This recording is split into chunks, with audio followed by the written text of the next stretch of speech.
Bili po kayo ng siomay, bili kayong gulaman.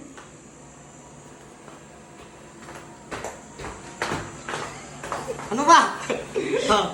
Isa pong gulaman. 500 pesos po yung gulaman Grabe! ko with extra, Grabe! Sa tindahan, with mura lang 5 yan. pieces siomay. Ito, 500. Ako mahal. Para bumili ako ng ng sasakyan. Ilan po sa iyo, sir? Ang ingay naman po ng, ang Apat. ingay naman po nitong aking ano. Apat po tayo sa gulaman. Ilan po?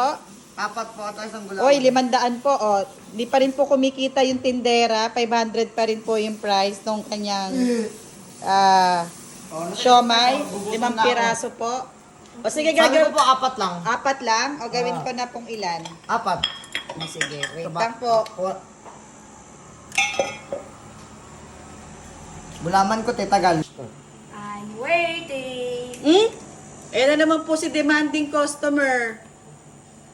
Ayan na naman po siya. Wait lang, sir. Ilan po sa'yo? 5 po at with gulaman.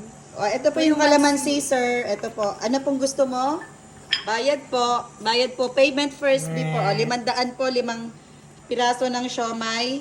At saka po... Nagtitinda po kayo, wala naman po kayo tinidor. Ay, gulaman, sir. Wait lang yung gulaman mo, sir. Oo, sir. Wait Saglit lang po. So, gulaman, sir. Wait lang po. Masarap ang gulaman ko, sir. Opo. Niwala ka. Para kumain tayo ulit sa Eat Fresh. Eat fresh po. Dito po, eat at Basco.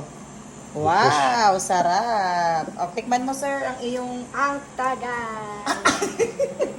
Ay, Tagalog na po yung nagre-request. Wait lang po. Ano po yung gusto mo, sir? Lima po at tapos may gulaman. Ate, ang tagal ng ano no, tinidor. Ay, tinidor. Nako, chopstick na lang, sir. Social kami, eh. Sa'yo, sir, meron pong kalamansi at toyo. Ako na po. Ay, ang demanding talaga ng customer ko po na to. Ibablock ko po talaga to sa tindahan. Saka po ano, sir? Ayan lang po. Ay, yung gulaman. Ay, syempre, yung gulaman. Ito po ang kanyang, may request pa po siya. Gusto niya pa po sa Lego na cup. 500 po. 500 pesos po ang aking tinda. Ito tinador to. Wala pong price in... Ay, ano po? Ang kurap. Bakit naging kurap po ako? Kayo po ang bumili ng tinda ko na 5 Dapat pieces. 16 or ano lang, 20. Oo nga. Ay, siomay ba na ano? Eh, ganun po ang presyuhan po natin ngayon. Tumataas po ang gas. Gas po, iba yun sa Oo, pagkain. may gera po kasi ngayon. O, ayan. Salamat po sa pagbili. Ayan po. Kumusta po ang lasa? Sarap. Ay, masarap, syempre. O, ikaw po, sir. Hindi mo ubos, mamaya na ulit. Okay po. O, sige. Kumusta, sir? Mainit po. Okay ka lang, sir.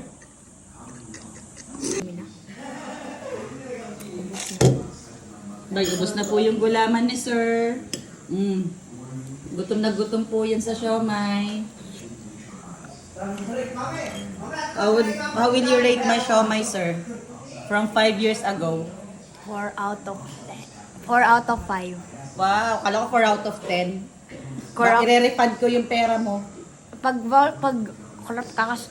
Kaya pag walang 1, kasi di 5 out of 5, corrupt. Kurap ako? Bye-bye. Bye-bye.